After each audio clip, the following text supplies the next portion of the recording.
Hello, dear students. Welcome again to JKCS. Today, in this lecture 14 of this series, we are going to discuss about the much awaited and much demanded topic of this geography portion, and that is about the world geography. उस world geography में हम सबसे पहले क्या करेंगे, हम map series जो है उसको डिस्कस करेंगे। जो मैंने लेक्चर में बताया था कि जब हम ये पोर्शन इंडियन ज्योग्राफी का पोर्शन ख़त्म करेंगे तो उसके बाद हम वर्ल्ड मैप सीरीज़ उठाएंगे। इसमें हम जो है कॉन्टिनेंट्स और ओशंस के बारे में बात करेंगे और उन कॉन्टिनेंट्स में जो इम्पॉर्टेंट फीचर जो है, फिज़िकल फीचर जो है, जैसे कि लेक्स आते हैं उसमें, जैसे कि रिवर्स आते हैं उसमें, जैसे कि स्ट्रेट्स आते हैं उसमें, ठीक है, जैसे कि माउंटेन्स वगैरह आते हैं या सीज़ वगैरह आते हैं जो इम्पोर्टेंट है वर्ल्ड कॉन्टेक्स्ट में, तो उनको हम डिस्कस करेंगे आहिस्ता आहिस्ता, ठीक है।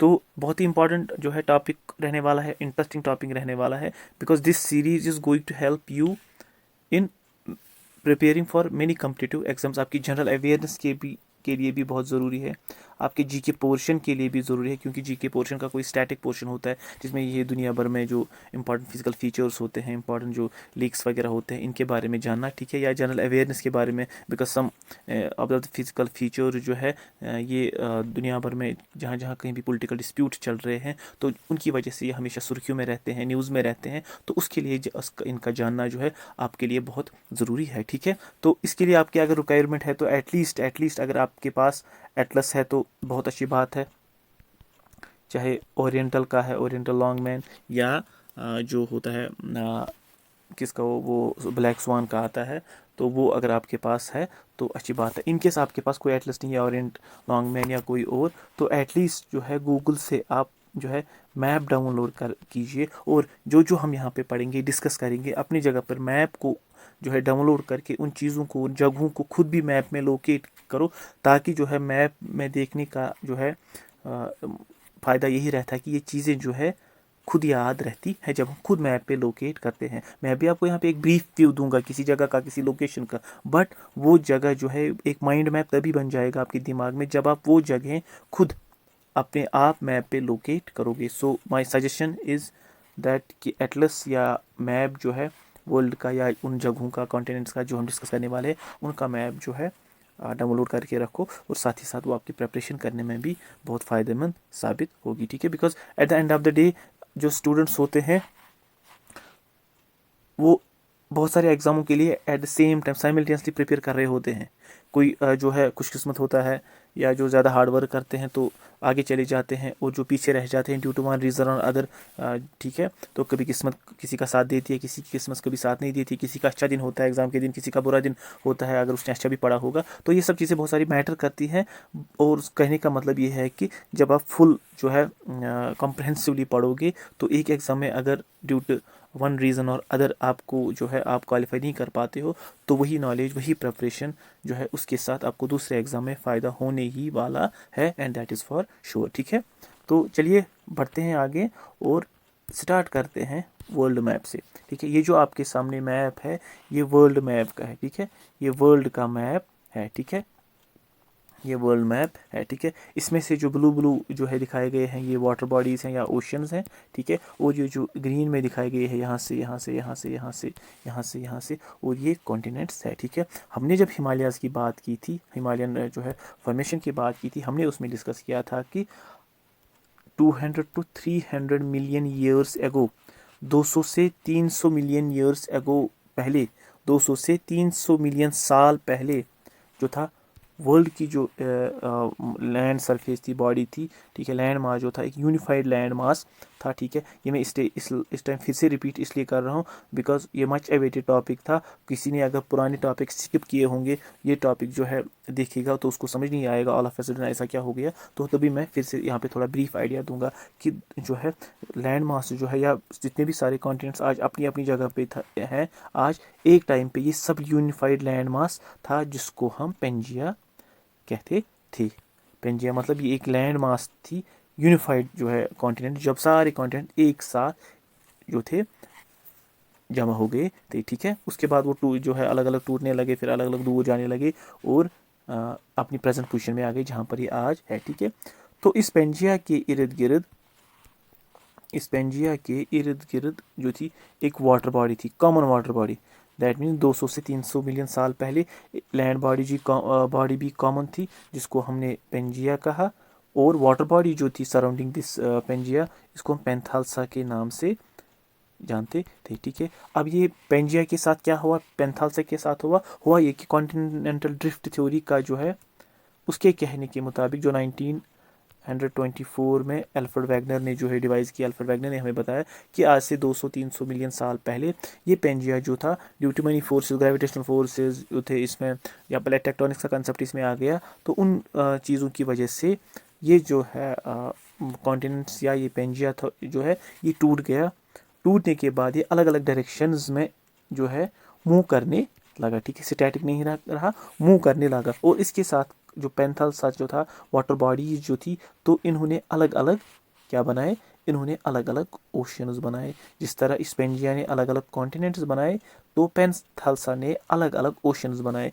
जिस तरह पेंजिया टूट कर आज के कॉन्टिनेंट्स बन गया, उसी तरह पेंथाल्सा जो है टूट कर अलग होकर जो था ओशियंस, आज के प्रेजेंट ओशियंस में जो है डिवाइड हो गया। ठीक है, so this was a brief history about the continents and oceans. तो आज की जो है पोजीशन में जब ये कॉन्टिनेंट्स और ये वाटर बॉडीज़ आ गई, तो उनमें से जो वाटर बॉडीज़ ब्लू कलर से दिखाई गई हैं, तो उनमें से जो है पैसिफिक ओशन है, अटलांटिक ओशन है, इंडियन ओशन है, आर्टिक ओशन है, इसी तरह एंटार्क्टिक ओशन है, और वर्ल्ड जो है कॉन्टिनेंट्स को भी अलग अलग जो है डिवाइड किया गया है, जो आज प्रेजेंट पोजीशन में ऐसे ही लोकेटेड है जैसे कि मैप पे दिखाया गया है। So this is the present world map, और इसी अरेंजमेंट पे आज के कॉन्टिनेंट्स और ओशंस जो है दुनिया में एग्जिस्ट करते हैं, अर्थ पे एग्जिस्ट करते हैं। ठीक है, अब जो है इन कॉन्टिनेंट्स और ओशंस के बारे में जानते हैं। सबसे पहले ओशंस के बारे में जानेंगे, कॉन्टिनेंट्स के बारे में जानेंगे कि कितने कॉन्टिनेंट्स जो है पाए जाते हैं। So let me tell you that there are 7 continents. Pangaea जो टूट गया, ये 7 कॉन्टिनेंट्स में जो है बट गया। ठीक है, तो इसमें जो है एशिया आता है, उसमें यूरोप आता है, उसमें अफ्रीका आता है, उसमें नॉर्थ अमेरिका आता है, उसमें साउथ अमेरिका आता है, उसमें ऑस्ट्रेलिया आता है, उसमें एंटार्क्टिका आता है। तो ये 7 कॉन्टिनेंट्स में जो है दुनिया जो है बट गई। ये कॉन्टिनेंट्स पेंजिया जो है इन 7 कॉन्टिनेंट्स में बट गई। ठीक है, अब अगर इन कॉन्टिनेंट्स को हम अरेंज करेंगे according to their size, according to the area, तो सबसे पहले नंबर पे कौन आएगा, सबसे पहले नंबर पे एशिया आएगा। There is no clear cut यानी physical boundary between Europe and Asia, तभी हम इसको जो है कभी कभी यूरेशिया के नाम से जानते हैं। अदरवाइज ये एक सेपरेट कॉन्टिनेंट नहीं है, सेपरेट लैंड मास नहीं है, सेपरेट जियो पोलिटिकल जो है रीजन नहीं है, बट चूंकि ये क्लोज प्रॉक्सिमिटी में एक दूसरे के रहते हैं। जिस तरह बाकी कॉन्टिनेंट्स के बीच आप वाटर बॉडीज देखोगे जो क्लियरली डिमार्केट करते हैं रेस्ट कॉन्टिनेंट्स को। ठीक है, बट यूरोप और एशिया में जो है बहुत सारे लैंड फीचर्स कॉमन है, इसीलिए आप देखोगे कि कोई कोई जो है लैंड फॉर्म है या कोई कोई फिजिकल फीचर जो है, लेक्स है, रिवर्स है, वो उनका आधा हिस्सा एशियन कॉन्टिनेंट में पाया जाता है और कुछ हिस्सा जो है यूरोप में पाया जाता है। तो इन शॉर्ट फिर उस टाइम कहते हैं कि दिस बॉडी या लैंड बॉडी, वाटर बॉडी या ओशन वगैरह या कुछ भी है लेक, तो ये यूरेशिया में एग्जिस्ट करते हैं। ठीक है, जिस तरह रशिया का कहा जाता है कि रशिया का कुछ हिस्सा जो है एशियन कॉन्टिनेंट से बिलोंग करता है और कुछ हिस्सा जो है यूरोप कॉन्टिनेंट से बिलोंग करता है। तो कहने का मतलब ये है कि मैप पे अगर आप ढूंढने बैठोगे कि यूरोप कहाँ पे है, तो जहाँ पे आपको एशिया मिलेगा उसके साथ साथ ही आपको ये वाला नॉर्दर्न साइड जो है यही यूरोप कहलाता है। अब आप मैप पे इंडिया कैसे लोकेट कर पाओगे, हमने जो है जब इंडिया पढ़ा तो मैंने आपको बताया था इंडिया की पिक्यूलियर लोकेशन जो है ये पेनिनसुलर प्लेटू, जो मैंने कहा था हिमालयाज के दौरान कि ये प्लेटू जो था इंडियन प्लेटू, ये नॉर्थवर्ड शिफ्ट होने लगा और यूरोप यूरेशिया का जो प्लेट था, प्लेट टेक्टोनिक्स का कंसेप्ट है, तो उसकी तरफ जो है चलता गया और यहाँ पे फिट हो गया पेनिनसुलर प्लेटू। तो ये मैप पे जो है सीधे दिखाई देता है और इसी के नॉर्थ साइड में यूरोप एग्जिस्ट करता है। ठीक है, तो ये हो गई लोकेशन की बात। अब जब हम इन कॉन्टिनेंट्स को अरेंज करेंगे अकॉर्डिंग टू देयर एरिया, तो सबसे पहले नंबर पर एशिया आता है। That means Asia is the world's largest continent. उसके बाद अफ्रीका आता है। ठीक है, उसके बाद नॉर्थ अमेरिका आता है, उसके बाद साउथ अमेरिका आता है। इन दो को हम मिला के अमेरिकाज कहते हैं। ठीक है, इन दो को हम मिला के अमेरिकाज कहते हैं। और ये बीच में जो ये वाले हैं, ये वाली जगह जो नॉर्थ अमेरिका और साउथ अमेरिका में बीच में ये जो छोटे मोटे आइलैंड्स या कंट्रीज़ पाई जाती है, 8-9 के करीब जो पाई जाती है। इस तरह इसमें पानामा आता है, कोस्टारिका आता है, एल सल्वाडोर आता है, हंडुरास आता है। तो इसको हम सेंट्रल अमेरिका कहते हैं, because it lies between north America and south America. Both जो अमेरिकाज जो मिला के जो अमेरिकाज कहलाता है, तो इसमें ये वाला पोर्शन जो है सेंट्रल अमेरिका कहलाता है, because it lies in the centre of north America and south America. तो इसको यहाँ से जो कंट्रीज आती है, इसको यहाँ से मैक्सिको आती है, इसी तरह यहाँ से कोलंबिया आती है। कोलंबिया साउथ अमेरिका की कंट्री है और मैक्सिको जो है नॉर्थ अमेरिका की कंट्री है। ठीक है, तो हम नंबरिंग की बात कर रहे थे अकॉर्डिंग टू देयर साइज। तो तीसरे नंबर पे नॉर्थ अमेरिका आता है, चौथे नंबर पे साउथ अमेरिका आता है, पांचवें नंबर पे जो है एंटार्क्टिका आता है। ये वाइट में दिखाया गया है बिकॉज ये जो है आइस से भरा हुआ रहता है, तभी जो है इसको वाइट कलर से जो है डिफ्रेंशिएट किया गया है। उसके बाद छठा जो है यूरोप है और सातवां जो है वो ऑस्ट्रेलिया है। ऑस्ट्रेलिया यहाँ पे है जहाँ से बड़े बड़े प्लेयर जो है, क्रिकेट प्लेयर जो है निकल के आए हैं उनको। दैट मीन्स सबसे पहला जो है लार्जेस्ट कॉन्टिनेंट कौन सा है, एशिया है, और सबसे स्मॉलेस्ट कौन सा है, ऑस्ट्रेलिया है।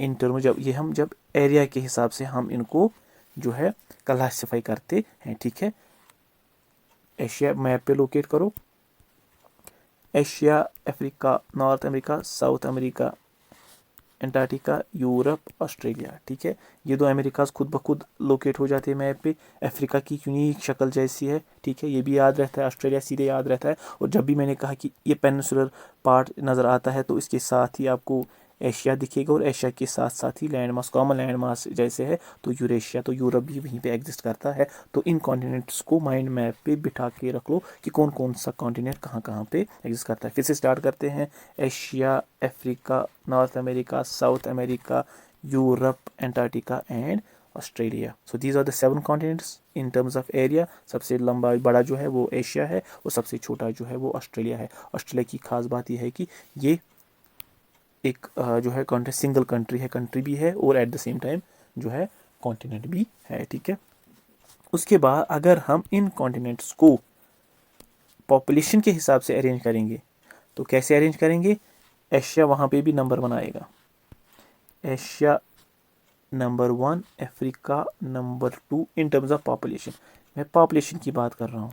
ठीक है, Asia number 1, Africa number 2, Europe number 3। खुद देखिए कितना छोटा है, एरिया के हिसाब से 5वें नंबर पर आता है, सॉरी 6वें नंबर पे आता है, सेकंड स्मॉलेस्ट कॉन्टिनेंट, लेकिन पॉपुलेशन के हिसाब से तीसरे नंबर पे ही आता है, क्योंकि बहुत ही ज़्यादा डेवलपर कंट्रीज़ हैं। ठीक है, people prefer to live in the developer countries. ठीक है, बहुत सारे फ्री रीजन्स होते हैं जिसकी वजह से कहीं पर पॉपुलेशन ज़्यादा होती है, कहीं पर कम होती है। So that is all together a different topic. ठीक है, उसके बाद चौथे नंबर की जब हम बात करेंगे तो नॉर्थ अमेरिका, तो उसके बाद इसका छोटा भाई साउथ अमेरिका।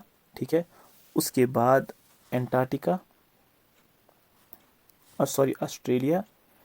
एंटार्क्टिका में तो ये है जो पॉपुलेशन नहीं है, तो उसके बाद एंटार्क्टिका। दैट मीन्स पॉपुलेशन के हिसाब से सबसे पहले जो है एशिया आता है और सबसे लास्ट में एंटार्क्टिका आता है, बिकॉज ये जो आइस जो है मास है तो वहाँ पे पॉपुलेशन जो है नेग्लिजिबल है, सस्टेन नहीं कर पाती है। ठीक है, फिर से स्टार्ट करते हैं, Asia, Africa, Europe, north America, South America and Australia. ठीक है, तो ये हो गया कॉन्टिनेंट्स का एरिया के हिसाब से और पॉपुलेशन के हिसाब से। वो दैट मीन्स यहाँ से ये बात सामने निकल के आती है कि एशिया जो है ये पॉपुलेशन के हिसाब से भी बड़ा कॉन्टिनेंट है, नंबर 1 है, और एरिया के हिसाब से भी नंबर 1 कॉन्टिनेंट है। ठीक है, तो चलिए आगे बढ़ते हैं। ठीक है, होप यहाँ तक आपको इंटरेस्टिंग भी लगा होगा और जो है मज़ा भी आता होगा। ठीक है, उसके बाद जब हम ओशंस की बात करेंगे तो कितने ओशंस हैं, कॉन्टिनेंट्स अगर 7 हैं तो ओशंस कितने हैं, ओशंस 5 हैं। कौन कौन से, पैसिफिक यहाँ से जो वेस्ट में पाए जाते हैं, ये वेस्ट नहीं है, ऊपर से असल में ये गोल है, लेकिन वर्ल्ड में हमेशा आपको मैप पे ऐसे ही जो है दिखाया जाता है, तो आप वेस्ट का कंसिडर कर सकते हो कि ये वाला पैसिफिक ओशन है। ये जो एस शेप में है तो ये अटलांटिक ओशन है। इंडियन ओशन जो है अपना ही है, तो वो इंडिया यहाँ से पाया जाता है, इंडियन ओशन। ठीक है, यहाँ से आर्टिक ओशन और यहाँ से एंटार्क्टिक ओशन, या जिसको हम सदर्न ओशन भी कहते हैं। ठीक है, अब जब हमने कॉन्टिनेंट्स को अरेंज किया एरिया के हिसाब से, इसको भी हम साइज़ के हिसाब से जो है इनकी क्लासिफिकेशन करेंगे। ठीक है, तो उनमें क्या आता है, पैसिफिक ओशन आपको पता है ये दुनिया का सबसे बड़ा ओशन है, तो पैसिफिक ओशन नंबर 1 पे, उसके बाद अटलांटिक ओशन नंबर 2 पे, उसके बाद इंडियन ओशन नंबर 3 पे, उसके बाद सदर्न ओशन नंबर 4 पे, जिसको हम एंटार्क्टिक ओशन या सदर्न ओशन कहते हैं, या जो यहाँ से जितने जो कॉन्टिनेंट्स के 60 डिग्री से below, that means 60 to 90 degree south तक, उसके बाद जो पानी होता है उसको हम इकट्ठे सदर्न ओशन कहते हैं और एंटार्क्टिक ओशन कहते हैं। तो ये चौथे नंबर पे, और आर्टिक ओशन जो नॉर्दर्न साइड में पाया जाता है, नॉर्दर्न हेमिस्फीयर में पाया जाता है, तो वो 5वें नंबर पे। ठीक है, फिर से स्टार्ट करते हैं। Pacific ocean, Atlantic ocean, Indian ocean, southern ocean and Arctic ocean, ये 5 जो है ओशंस हो गए एरिया के हिसाब से। ठीक है, अब इसमें जो है बात निकल के आती है कि which is the largest ocean, Pacific ocean, और which is the smallest ocean, Arctic ocean, और एस शेप जो है ओशन कौन सा है, तो वो ये अटलांटिक ओशन है। ठीक है, और इस अटलांटिक ओशन की खास बात क्या है, इसमें मिड अटलांटिक रिज पाई जाती है, जिसको हम MAR कहते हैं। World's largest mid oceanic ridge जो है, अटलांटिक रिज जो है, वो इसी अटलांटिक ओशन में पाई जाती है। ठीक है, तो काफ़ी ज़्यादा इंपॉर्टेंट है। तो ये रिज क्या होती है, that's all together separate topic, but जो है ये एक फीचर है। एंडोजेनिक प्रोसेस जो होते हैं, जो कंजर्वेट जो है कन्वर्जन जो होती है, प्लेट बाउंड्रीज या डाइवर्जन प्लेन बाउंड्री जो होती है, तो प्लेट जो एक दूसरे की तरफ मूव करते हैं या एक दूसरे से दूर जो है मूव करते हैं, तो उन्हीं से मिलता जुलता एक कंसेप्ट है मिड अटलांटिक रीज। तो ये दुनिया की सबसे बड़ी मिड अटलांटिक रीज जो है कंसिडर की जाती है, ये जो अटलांटिक ओशन में एग्जिस्ट करती है। ठीक है, तो ये था a brief introduction about oceans and continents. अब इसमें एक खास बात है, जो हमने लैटिट्यूड्स और लॉन्गिट्यूड्स पढ़े थे, कि इसमें अगर क्वेश्चंस आते हैं तो वो इस टाइप के आते हैं कि फॉर एग्जांपल ये इक्वेटर है, ये ट्रॉपिक ऑफ कैंसर है, और ये ट्रॉपिक ऑफ कैप्रिकॉर्न है। ठीक है, tropic of Capricorn means 23.5 degree south, 23.5 degree north tropic of Cancer, और इक्वेटर जो है 0 डिग्री लैटिट्यूड। ठीक है, तो कभी कभी एग्जाम में पूछा जाता है, तो देखो आप जब मैप को एनालाइज करोगे, गौर से देखोगे, आपको क्या लगता है ऐसा कौन सा कॉन्टिनेंट है जिसके बीचों बीच ये तीनों लाइन्स क्रॉस होते हैं, तो वो अफ्रीका है। That means Africa is the continent through which all the 3 lines, tropic of Cancer, equator and tropic of Capricorn pass through. तो अफ्रीका ऐसा कॉन्टिनेंट है जिसके बीच में ये तीनों जो है पास होते हैं। तो कुछ कंट्रीज के बीच में सिर्फ जो है इक्वेटर पास होता है। ठीक है, या कुछ कंट्री जो है जिनके बीच इक्वेटर और ट्रॉपिक ऑफ कैप्रिकॉर्न पास होता है। इसी तरह कुछ ऐसी कंट्रीज होंगे जिसके बीच में इक्वेटर और ये जो है ट्रॉपिक ऑफ कैप्रिकॉर्न पास कैंसर पास होते होंगे। बट अफ्रीका ऐसा वाहिद कॉन्टिनेंट है जिसके बीच ये तीनों लाइन्स जो हैं क्रॉस होती हैं। इसी तरह जब हम प्राइम मेरिडियन की बात करेंगे, प्राइम मेरिडियन कौन सा मेरिडियन हो गया, जो ग्रीनविच मेरिडियन था, यानी कि लंदन यहाँ पे लोकेटेड है, यहाँ से पास होता है, जिसको हम 0 डिग्री लॉन्गिट्यूड कहते हैं, और प्राइम मेरिडियन। ठीक है, तो ये भी अफ्रीका के कॉन्टिनेंट से पास होता है। इसी तरह ग्रीनविच मेरिडियन यहाँ से भी पास होता है, लंदन के बीच में से।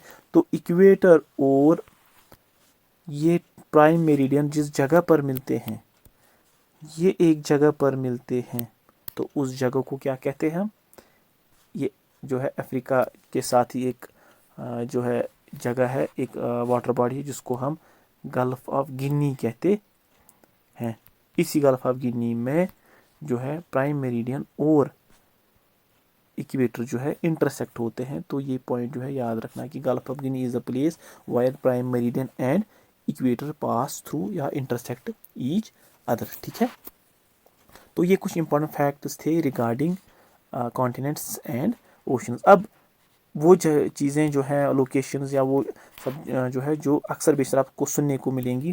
फॉर एग्जांपल यूरेशिया, मैंने पहले ही बता दिया, अलग कॉन्टिनेंट नहीं है, अलग कॉन्टिनेंट नहीं है, ना जियोपॉलिटिकल आइडेंटिटी है, ना जियोपॉलिटिकल लैंड मास है, but due to their close proximity of Europe and Asia, इन दोनों को मिला के हम यूरेशिया कहते हैं। अगर हम यूरेशिया को डिमार्केट करना चाहे तो हम ऐसे डिमार्केट कर सकते हैं, यहाँ से, बिल्कुल यहाँ से, यहाँ से, यहाँ से, यहाँ से, ये सब जो है यूरेशिया कहलाता है। ठीक है, तो ये हो गया एक बात। दूसरा हमने जो पहले ही डिस्कस किया, सेंट्रल अमेरिका, जो सेंट्रल अमेरिका कहलाता है, वो नॉर्थ अमेरिका और साउथ अमेरिका के बीच में जो जगह है उसको हम सेंट्रल अमेरिका कहते हैं। इसके बीच में जो कैरेबियन सी वगैरह है, यहाँ से जो आइलैंड्स इसमें कुछ पाए जाते हैं, जिसमें वेस्ट इंडीज़ का भी जो है एक कंट्री जो है, इंपॉर्टेंट कंट्री जो है, because we all follow West Indies cricket team. तो अच्छे अच्छे प्लेयर जो है उस कंट्री से निकल के आते हैं। तभी आपको पता होना चाहिए कि ये वेस्ट इंडीज़ कहाँ पे एग्जिस्ट करता है। कैरेबियन सी में ये एग्जिस्ट करता है, ठीक है। तो यहाँ से ब्रॉडर स्केल पे अटलांटिक ओशन में, ठीक है। तो ये सब इसमें आता है। और अगर हम ऑस्ट्रेलिया के इर्द गिर्द जो छोटे मोटे कॉन्टिनेंट जो है, सॉरी आइलैंड्स पाए जाते हैं, इसको हम ओशनिया कहते हैं। दैट मीन्स ऑस्ट्रेलिया प्लस ये जो सराउंडिंग जो छोटे मोटे आइलैंड्स हैं, नियर बाय आइलैंड्स हैं, इसको हम ओशनिया के नाम से जानते हैं। तो ये बात याद रखना, Eurasia, central America and Oceania. तो किन को कहते हैं? यूरोप और एशिया को, नॉर्थ और साउथ अफ्रीका के बीच में जो जगह है उसको Oceania, Australia plus near by islands. तो ये सब कुछ था किसके बारे में? It was all about the brief discussion about the continents and oceans, ठीक है। अब हम आगे जो है अलग अलग कॉन्टिनेंट्स को जो है डिस्कस करेंगे, क्योंकि मैंने आपसे जो है वादा भी किया था, बोला भी था कि मैं जो आपको वर्ल्ड मैप सीरीज़ कराऊंगा जिसमें हम अलग अलग कॉन्टिनेंट्स को इन डिटेल जो है डिस्कस करेंगे, ठीक है। तो चलिए बढ़ते हैं आगे। और सबसे पहले हम अपने कॉन्टिनेंट की बात करेंगे, जिस कॉन्टिनेंट के हम वासी हैं, जिस कॉन्टिनेंट में हम रहते हैं, यानी कि Asia. Because why? Because Asia is the largest continent of the world in terms of population, in terms of area. Asia एक ऐसा कॉन्टिनेंट है जो दुनिया भर में जो है बड़ा कॉन्टिनेंट माना जाता है, पॉपुलेशन के हिसाब से भी और एरिया के हिसाब से भी, ठीक है। तो क्या है एशिया के बारे में खास बातें? क्या है? Largest continent of the world both area wise and population wise, वो हमने पहले ही डिस्कस किया, ठीक है। It is separated from Europe. यहाँ पे आपका मैप जो डाउनलोड करने को मैं बोल रहा था, अब यहाँ पे उसका काम है, ठीक है। It is separated from Europe by Ural mountains in the west. ये एशिया कॉन्टिनेंट है, मैंने बताया था ना कि एशिया को आप कैसे पहचान पाओगे मैप में, या तो इस अरेबियन पेनिनसुला की वजह से, या तो इस पिक्यूलियर इंडियन पेनिनसुला की वजह से। इधर वे ये एशिया है, यहाँ से जो है इसके यूरोप है, तभी ये जो है कॉमन लैंड मास जो मैप पे दिखाया जाता है, ठीक है। इन शॉर्ट पहले हम एशिया की बात करेंगे, ठीक है। तो ये जो यहाँ से एशिया दिखाया गया है, इसका मतलब है कि ये यूरोप जो है, इसके नॉर्थ साइड में यूरोप है, और उराल माउंटेन्स जो है यहाँ पे लोकेटेड है। ये जो ब्राउन कलर के दिखाई देते हैं, क्योंकि मैप पे जो है वाटर बॉडीज़ को ब्लू से दिखाया जाता है, ठीक है। और जो है माउंटेन वगैरह जो है उनको ब्राउन कलर से जो है डेजिग्नेट किया जाता है। तो जहाँ पे भी आप मैप पे ब्राउन कलर देखने को मिलेगा, आपको लगना चाहिए कि ये माउंटेन्स को डिनोट करता है। जिस तरह यहाँ से हिमालयाज हैं, ब्राउन कलर में दिखाई देते हैं, क्योंकि सैटेलाइट इमेज जो है वो यही कलर दिखाते हैं, ठीक है। इस तरह यहाँ से यूरल माउंटेन जो है ये एशिया को यूरोप से डिवाइड करते हैं, ठीक है। और एशिया के बीच, यूरोप और एशिया के बीच में जो है माउंटेन्स पाए जाते हैं। कभी कभी एग्जाम में ये भी क्वेश्चन आता है कि Ural mountains are found in, या यूरल माउंटेन्स जो है किन दो कॉन्टिनेंट्स को डिवाइड करते हैं। So the answer must be, the answer should be Europe and Asia. So it is bounded by Arctic Ocean in the north, Indian Ocean in the south, Pacific Ocean in the east, Mediterranean Sea in the south। Theory को छोड़ के हम सीधे practical पे आ जाते हैं कि कैसे ये सब चीज़ें जो है इसके इर्द गिर्द है। तो अगर ये जो है एशिया है, तो क्या कहता है? It is bounded bye Arctic ocean in the north. That means यहाँ से इसको आर्टिक ओशन है, ठीक है। Indian Ocean in the south, यहाँ से इंडियन ओशन है, ठीक है, साउथ में, ठीक है। Pacific ocean in the east, यहाँ से पैसिफिक ओशन है, लिखा भी है, यहाँ से पैसिफिक ओशन है, ठीक है।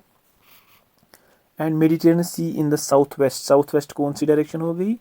नॉर्थ, साउथ, ईस्ट, वेस्ट, यानी कि साउथ वेस्ट यहाँ से हो गया।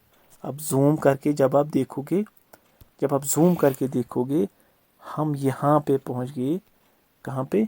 मेडिटेरेनियन सी। कहाँ पे मेडिटेरेनियन सी है? यहाँ से मेडिटेरेनियन सी है, ये है दैट मीन्स कहाँ से ये किस चीज़ से ये जो है गिरा हुआ है, ठीक है। तो ये मेडिटेरेनियन सी यहाँ से है, तभी जो हम वेस्टर्न डिस्टर्बेंस कहते हैं कि वेस्टर्न डिस्टर्बेंस आर द जो है क्लाइमेटिक कंडीशंस या जो विंड्स है, कोल्ड विंड्स जो मेडिटेरेनियन सी से आते हैं और एशिया में या सॉरी इंडियन कॉन्टिनेंट में, सब कॉन्टिनेंट में एंटर हो जाते हैं। तो यही वो मेडिटेरेनियन सी है जिसको हम अक्सर बेशतर विंटर्स में खासकर जो है हम इसका नाम सुनते हैं। तो लोकेशन जो है याद रख लो कि मेडिटेरेनियन सी यहाँ पे ये हो गया, ठीक है, यहाँ से मेडिटेरेनियन सी पाया जाता है, ठीक है। उसके बाद highest point mount Everest, highest point जो इसका है माउंट एवरेस्ट। माउंट एवरेस्ट कहाँ पे है? नेपाल में है, हिमालयन माउंटेन्स में, ठीक है। तो हमने वहाँ डिस्कस किया। लोवेस्ट पॉइंट इज़ डेड सी, काफ़ी ज़्यादा इंपॉर्टेंट पॉइंट है कि डेड सी जो है कहाँ पे पाया जाता है और डेड सी आखिर में जो है क्या। तो डेड सी जो है इसको हम साल्ट सी भी कहते हैं, ठीक है, क्योंकि इसमें जो है सैलिनिटी जो है या नमक इसमें जो है काफ़ी क्वांटिटी में पाया जाता है, 33% के करीब, ठीक है। तो इसमें जो है नमक जो है पाया जाता है। हम इसको जिसकी वजह से वहाँ पे जो लाइफ फार्म जो है पॉसिबल नहीं है जो है, तभी हम इसको डेड सी कहते हैं, because no life form is possible here. यहाँ पे जो है कोई भी लाइफ फॉर्म एग्जिस्ट नहीं करती है। और जो इसमें एक खास बात है कि उसमें जब सैलिनिटी की वजह से डेंसिटी बढ़ जाती है, ठीक है, और इसमें जो है इंसान जो है तैरता रहता है, because due to the natural buoyancy. Natural buoyancy में जिस तरह लकड़ी पानी पे तैरती है, अगर हम उसको हाथ से धक्का भी दे देते हैं लेकिन वो फिर से ऊपर आ जाती है, उसी को नेचुरल बायोंसी कहते हैं। तो जब वाटर की जो है डेंसिटी बढ़ जाती है ड्यू टू वेरियस रीज़न, उनमें सैलिनिटी भी एक है, तो जो है बॉडी जो है वो इसमें जो है डूब नहीं पाती है, ठीक है, और इसमें लाइफ फॉर्म नहीं पाई जाती, जिसकी वजह से इसको डेड सी कहा जाता है। अब लोकेटेड कहाँ पे है ये देखिए जी, कहाँ पे है ये, यहाँ पे लोकेटेड है, ये इस वाली जगह पे।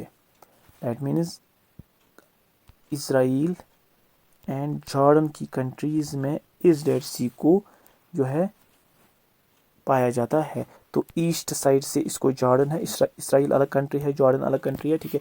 ईस्ट साइड में इसके जॉर्डन है और वेस्ट साइड में इसके इसराइल है। और ये जो इसका ये नॉर्थ वेस्ट पार्ट है, ठीक है, इसको हम वेस्ट स्ट्रिप कहते हैं या वेस्ट बैंक कहते हैं, जो इसराइल और फ़लस्तीन के बीच में एक डिस्प्यूटेड टेरिटरी है। डिस्प्यूटेड जो है डिस्प्यूट का बाइस है, डिस्प्यूट का रीज़न है, ठीक है। तो कहाँ पे लोकेट करता है? यहाँ पे बिल्कुल जो मैप पे ऐसे दिखा, अरबियन पेनिनसुला दूर से ही दिखाई देता है, ठीक है।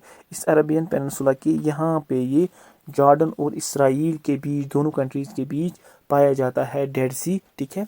तो ये इसकी क्या खास बात है? It is the lowest point in the world, दुनिया का सबसे लोवेस्ट पॉइंट माना जाता है।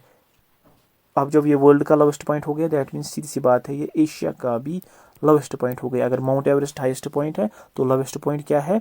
डेड सी, ठीक है। अब हमेशा हम हाईएस्ट मोटरेबल रोड्स के बारे में बात करते हैं, हाईवेज़ के बारे में बात करते हैं।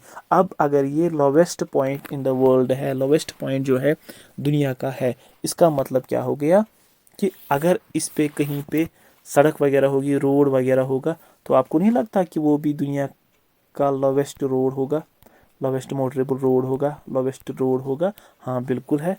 इसमें जो जो सड़क पाई जाती है Israel to West Bank shores में, जो इसराइल में पाए जाते हैं, तो ये दुनिया का सबसे जो है लोवेस्ट रोड कंसिडर किया जाता है, ठीक है। लेकिन जो है इसमें जो डिस्प्यूट है इसराइल और फ़लस्तीन में, जिसको हम जो है अरब इसराइल वार कहते हैं, इसराइल और फ़लस्तीन के बीच इसमें वार है। कब से? 1967 से अरब इसराइल वॉर का जो है जन्म होता है, वो स्टार्ट होती है। उसमें क्या होता है कि इसराइल और फ़लस्तीन के बीच जो है एक डिस्प्यूट जो है इसकी वजह से होता है, ठीक है। जिस तरह बाकी कंट्रीज़ के पॉलिटिकल डिस्प्यूट्स होते हैं, उसी तरह का ये भी एक जो है दुनिया का माना जाना जो है पॉलिटिकल डिस्प्यूट कंसिडर किया जाता है, ठीक है। तो it was all about Dead Sea. क्या खास बात है इसकी? सैलिनिटी इसकी सबसे ज़्यादा है, ठीक है, सैलिनिटी इसमें ज़्यादा है, दुनिया का लोवेस्ट पॉइंट है, साथ ही साथ एशिया का भी लोवेस्ट पॉइंट है, और क्या है इसमें कि दुनिया का लोवेस्ट रोड जो है वहीं पे पाया जाता है, ठीक है, इसी डेड सी के बैंक से होते हुए जो रोड इसराइल और वेस्ट बैंक को जो है जोड़ता है, ठीक है। अब उसके बाद इंपॉर्टेंट लेक्स की बात करेंगे। कैस्पियन सी, ब्लैक सी, डेड सी। अब आप सोचते होंगे कि अगर ये लेक्स है तो ये सीज इसमें कहाँ से आ गए, अगर ये लेक्स है तो सीज कहाँ से आ गए, वो हम आगे जाके डिस्कस करेंगे। ठीक है, तो सबसे पहले जो है हम बात करेंगे किसकी, हम बात करेंगे कैस्पियन सी की, और मैप पे इसको लोकेट करने की कोशिश करेंगे। ठीक है, मैप पे अगर आपको कैस्पियन सी लोकेट करना होगा तो ये रहा आपका कैस्पियन सी। ठीक है, चाइना है, अफगानिस्तान है, तुर्कमेनिस्तान है, उज्बेकिस्तान है, टर्की है, इसी में जो है कैस्पियन सी पाया जाता है। ठीक है, जूम आउट करता हूँ मैं पहले, ताकि आपको जो है इन द ब्रॉडर कंटेक्स्ट जो है ये याद रहेगी। यहाँ से अरेबियन पेनिनसुला है, यहाँ पे अरेबियन पेनिनसुला है, यहाँ से रशिया कजाकिस्तान है, यहाँ से चाइना वगैरह है। तो आप जो है शॉर्ट लिस्ट इस जगह को करोगे, मैप पे याद रखोगे कि यहाँ पे कहीं पे एग्जिस्ट करता है। तो ये जी आपका कैस्पियन सी जो हो गया, जो असल में एक लेक है, लेकिन लेक जो है ये इनलैंड्स होते हैं, सराउंडेड बाई क्या वो कहते हैं इनको, लैंड मास होते हैं। और सीज की एक खास बात होती है कि वो ओशन से कनेक्ट होते हैं, लेकिन साइज़ के हिसाब से कैस्पियन सी जो है बहुत बड़ा सी है, एरिया इसका बहुत है, ऑलमोस्ट 1200 किलोमीटर्स लंबा है, 320 किलोमीटर ऑन एन एवरेज जो है इसकी विड्थ है। तो इसकी इसी विशाल साइज़ की वजह से जो है इसको हम लार्जेस्ट लेक जो है कहते हैं। ठीक है, अगर हम सी की बात करेंगे तो साउथ चाइना सी है लार्जेस्ट सी, लेकिन नाम इसका सी है, लेकिन असल में ये लेक है, because it is the largest lake of the world, जो यूरोप और एशिया के बीच जो है एग्जिस्ट करता है। ठीक है, अब इस कैस्पियन सी की क्या खास बात है कि यूरेशिया में पाया जाता है, सबसे पहला फैक्ट, यूरेशिया में पाया जाता है। और इसके इर्द गिर्द कौन कंट्रीज है, क्या मतलब, इसका मतलब ये होगा कि किन कंट्रीज का बॉर्डर इसके साथ मिलता है। तो उनमें से कौन सी कंट्रीज आती है, उसके लिए आप एक कोड रखोगे, निमोनिक्स याद रखोगे, तारिक। ठीक है, टी फॉर तुर्कमेनिस्तान ये जगह, A for Azerbaijan, R for Russia, I for Iran and K for Kazakhstan. तो एग्जाम में कभी कभी आता है, which are the following countries does not enclose और is not located on the banks of Caspian Sea. तो ये आप कोड याद रखोगे तारिक, जिसका मतलब हो गया कि ये कैस्पियन सी इन्हीं कंट्रीज़ में एग्जिस्ट करता है। जिस तरह पेंगोंग लेक की बात है, इंडिया और चाइना में जो है दोनों कंट्रीज़ में जो है पाया जाता है। ठीक है, उसी तरह कैस्पियन सी यूरेशिया में पाया जाता है, एशिया और यूरोप के बीच में पाया जाता है। और 5 कंट्री जो है इसको सराउंड करती है, वो कौन सी है, Turkmenistan, Azerbaijan, Russia, Iran and Kazakhstan. उसको हम शॉर्ट में तारिक कहते हैं। ठीक है, मैप पे फिर से एक बार जो है लोकेट करके देखो कि कहाँ पे ये कैस्पियन सी एग्जिस्ट करता है। तो यहाँ पे ये एग्जिस्ट करता है, आप कंट्रीज देख पाओगे, कजाकिस्तान यहाँ पे है, तुर्कमेनिस्तान यहाँ पे है, ठीक है, ईरान यहाँ पे है। इसी तरह जो कंट्रीज़ की हम बात कर रहे हैं तो इसके इर्द गिर्द पाई जाती है। ठीक है, इसकी क्या खास बात है, it is the largest lake in the world, दुनिया का सबसे बड़ा लेक जो है कंसिडर किया जाता है। और इसको हम और एक नाम से जानते हैं, खजर लेक। ज़्यादा फेमस नाम नहीं है, लेकिन फिर भी कभी अगर आपका दिन ख़राब होता है तो ऐसे ही क्वेश्चन एग्ज़ाम में पूछे जाते हैं। ठीक है, तो एशिया कॉन्टिनेंट में यही डेड सी बहुत ज़्यादा इंपॉर्टेंट है, इसी तरह कैस्पियन सी बहुत ज़्यादा इंपॉर्टेंट है। तो ये सब चीज़ें आपको मैप पे जो है याद होनी चाहिए, मैप पे आपको इनकी नज़र होनी चाहिए कि ये मैप पे कहाँ पे लोकेटेड है। ठीक है, इसके साथ ही ब्लैक सी भी आता है, ब्लैक सी भी जो है इसकी भी जो है लोकेशन देख लो कहाँ पे है, टर्की के पास ही पाया जाता है। पहले हम इसको जूम आउट करेंगे तो लार्जर स्केल पे हमें ये लगेगा कैस्पियन सी के बिल्कुल जो है बगल में ही पाया जाता है, मैप पे बगल में ही इसको जो है पाया जाता है ब्लैक सी। यहाँ पे इसके इसमें कैस्पियन सी माया जाता है, ये वाला जो छोटा और ब्लू जो है वो अराल सी है। ठीक है, यहाँ से मेडिटेरेनियन सी है, ठीक है, यहाँ से रेड सी है। ठीक है, तो अगर आप इसको लोकेशन के हिसाब से याद रखना चाहोगे तो कैसे रखोगे याद, ये रेड सी हो गया, ये मेडिटेरेनियन सी हो गया, ये कैस्पियन सी हो गया। ठीक है, और यहाँ पे ये डेड सी हो गया, रेड सी यहाँ पे है, डेड सी यहाँ पे है, मेडिटेरेनियन सी यहाँ पे है। That means Red, Dead, Med. Red means Red Sea, map पे जूम इन करके जब देखेंगे तो यहाँ पे ये रेड सी, ब्लू में ऐसे जो ये वाटर बॉडी है, उसके बाद यहाँ पे डेड सी, ये डेड सी, उसके बाद ये मेड सी यानी कि मेडिटेरियन सी। तो याद रहेगी मैप पे location, Red Sea, Dead Sea, Mediterranean Sea, इसी के साथ Caspian Sea, Black Sea and Aral Sea. तो ये सीज आपको याद रहे मैप पे कहाँ कहाँ है और इनकी क्या क्या खास बात है, ठीक है। उसके बाद जब हम इंपॉर्टेंट रिवर्स की बात करेंगे, एशिया में कौन कौन से रिवर्स पाए जाते हैं इंपॉर्टेंट, तो ब्रह्मपुत्र है, गंगा है, हुआंगहो ये चाइना में है, इसको सार ऑफ चाइना भी कहते हैं। टिग्रीज जो है ये टर्की में पाया जाता है। इंदस जो आपको पता ही है इंडिया और पाकिस्तान में जो है पाया जाता है। इरावदी जो है वो म्यांमार में पाया जाता है। तो ये एशिया के कुछ इंपॉर्टेंट रिवर जो है कंसिडर किए जाते हैं। आई होप जो है एशिया के बारे में जितने भी इंपॉर्टेंट फैक्ट्स थे वो सब इसी में आएंगे, ठीक है। और आगे जो है हम इसके बाद भी मैं और एक लेक्चर लेके आऊँगा जिसमें हम जो है स्ट्रेट्स और कैनाल्स वगैरह पे एक अलग से मैं जो है वो टॉपिक जो है डिस्कस करेंगे, ठीक है। उसके बाद दूसरे नंबर पे जो कॉन्टिनेंट आता है in terms of population and area वो अफ्रीका आता है। अफ्रीका की क्या खास बात, दुनिया का सेकंड लार्जेस्ट कॉन्टिनेंट है। It is bounded by Mediterranean Sea in the north west. Mediterranean Sea कहाँ पे है, ये वाला मेडिटेरियन सी। अफ्रीका के कॉन्टेक्स्ट में भी याद रखो, जिस रेड सी की हम बात कर रहे थे ना वो ये है, जिस डेड सी की हम बात कर रहे थे वो ये है, और जिस मेडिटेरियन सी की हम बात कर रहे हैं कि वो ये है। इसका मतलब है ये जो अफ्रीका है, अफ्रीका का मैप ये है। अफ्रीका के नॉर्थ में क्या पाया जाता है, नॉर्थ वेस्ट में जो है मेडिटेरियन सी पाया जाता है, यानी कि यहाँ Red Sea in the north, ठीक है। यहाँ पे जो है रेड सी पाया जाता है in the north, Indian Ocean in the south यहाँ से, ठीक है। And Arabian Sea in the east, यहाँ से Arabian Sea, and Atlantic Ocean in the west. तो दैट मीन्स ये सब यहाँ से इंडियन ओशन, ठीक है, यहाँ से अरेबियन सी, यहाँ से अटलांटिक ओशन, और नॉर्थ वेस्ट से रेड सी और क्या कहते हैं इसको, मेडिटेरियन सी, इसको जो है इसके इर्द गिर्द पाए जाते हैं, ठीक है। हाइस्ट पॉइंट जो इसका है माउंट किलिमंजारो।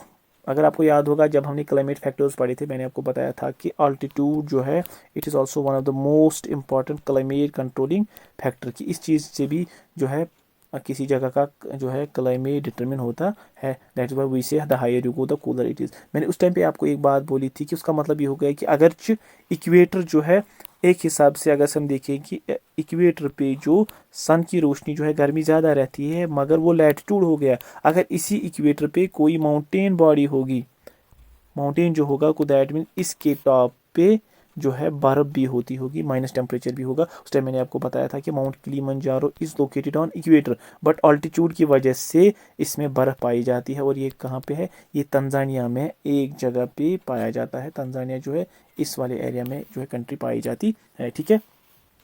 लोवेस्ट पॉइंट कहाँ है, लेक असल है, ये जिबूटी में जो है जिया जिबूटी हम इसको जो कहते हैं। ये हम आगे एक कंसेप्ट आता है जिस टाइम हम ये स्ट्रेट्स वगैरह पढ़ेंगे उसमें मैं इस लोकेशन को हाईलाइट करूँगा, ठीक है। इंपॉर्टेंट डेजर्ट कौन से हैं, सहारा डेजर्ट है, नामिब डेजर्ट है, कालाहारी डेजर्ट है। तो ये कुछ इंपॉर्टेंट जो है डेजर्ट है। सहारा का क्या है, this is the world's largest desert जो है ये इस एरिया में पाया जाता है नॉर्थ में, तो वो लार्जेस्ट डेजर्ट है, ठीक है। नामिब डेजर्ट है, कालाहारी डेजर्ट। इसी तरह इंपॉर्टेंट रिवर जो है नाइल जो है जो दुनिया का लॉन्गेस्ट रिवर माना जाता है, रिवर नाइल। लार्जेस्ट क्या जी हम बात करेंगे तो वो अमेज़ॉन रिवर है, ठीक है। वो भी हम अपने कॉन्टिनेंट में जो है डिस्कस करेंगे। ज़ायर है और जम्बेज़ी है। तो जम्बेज़ी रिवर जो है इसकी एक ख़ास बात है कि ये जो ये विक्टोरिया फॉल्स हैं, वाटरफॉल जो है विक्टोरिया फॉल्स जो हैं वो इसी जम्बेज़ी रिवर पे एग्जिस्ट करते हैं, ठीक है। तो ये काफ़ी इंपॉर्टेंट फैक्ट है कि विक्टोरिया फॉल्स जो है सबसे पहली बात ये अफ्रीका में पाए जाते हैं, और किस रिवर में पाए जाते हैं, जम्बेज़ी रिवर में ये पाए जाते हैं, ठीक है। उसके बाद इंपॉर्टेंट लेक्स की जब हम बात करेंगे तो लेक विक्टोरिया आ गया, लेक टंगन आ गया एंड लेक नायसा आ गया। तो जब ये आप ये मैप पे लोकेट करने बैठोगे तो ये वो लेक्स हैं जो अफ्रीका के कॉन्टिनेंट में बहुत ही ज़्यादा इम्पॉर्टेंट है, ठीक है। तो ये लेक विक्टोरिया हो गया, ठीक है। और यहाँ से ये टंगानाइका और नाइसा की लेक्स हैं। इसमें जो सबसे इम्पोर्टेंट लेक है वो लेक विक्टोरिया है, because it is the source of the river Nile. Lake Victoria जो है ये सोर्स किसका है, ये सोर्स है नाइल रिवर का, जो दुनिया का सबसे बड़ा रिवर कंसिडर किया जाता है, ठीक है। और ये जो ये लेक विक्टोरिया है this is the second largest fresh water lake, second largest fresh water lake. Fresh water means जो ये नमकीन पानी नहीं होता है, जो जिसमें जो है अदर देन सैलाइन वाटर जो होता है उसको फ्रेश वाटर कंसिडर करते हैं। पहला जो है वो लेक सुपीरियर है, ठीक है, नॉर्थ अमेरिका में पाया जाता है, ठीक है। तो वो हम अपने टाइम पे डिस्कस करेंगे। और पहला वही है फ्रेश वाटर लेक, दूसरा कौन सा है, विक्टोरिया लेक। और विक्टोरिया लेक के जो है इसके रिगार्डिंग और एक फैक्ट है that it flows through rift valley, great rift valley जिसको हम कहते हैं, जो एशिया और अफ्रीका के बीच पाई जाती है। ऑलमोस्ट 7,000 किलोमीटर्स तक रन करती है, लेबनान टू मोजम्बिक।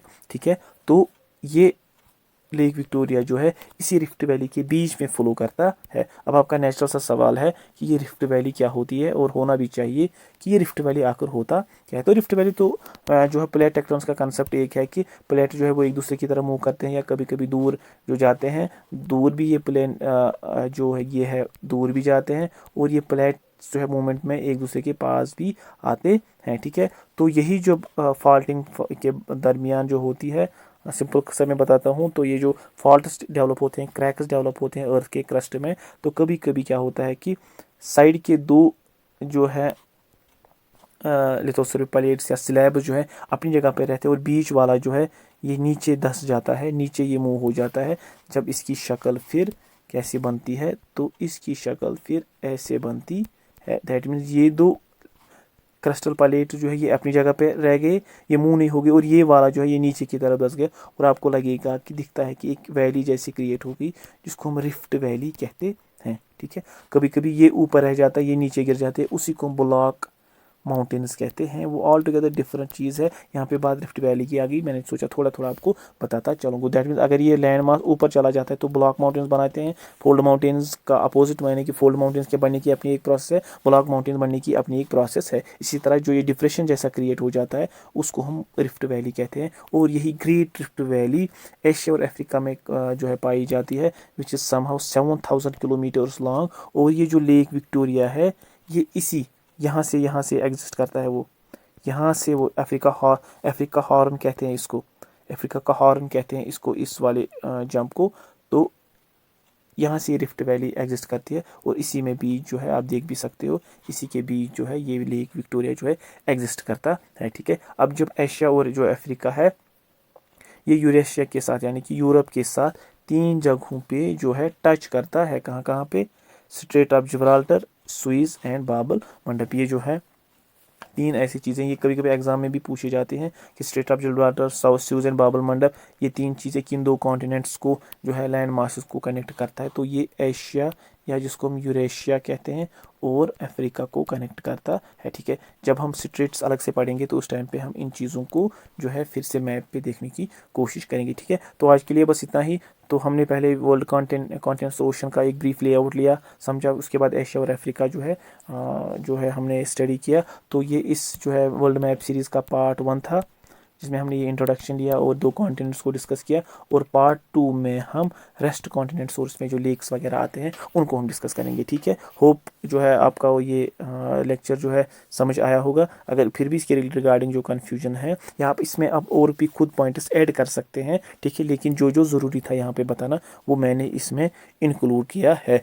मैं फिर से बोलता हूँ, एटलस अगर नहीं है तो एटलीस्ट मैप जो है डाउनलोड करके जो है सेव करो, और जब मैं ये बोलता जाऊँ तो वीडियो को देखने के टाइम वो जो मैप है वो सामने रखो, उससे आपके कंसेप्ट और भी क्लियर हो जाएंगे। ठीक है, तो आज के लिए बस इतना ही। See you in the next video, till then अल्लाह हाफिज़।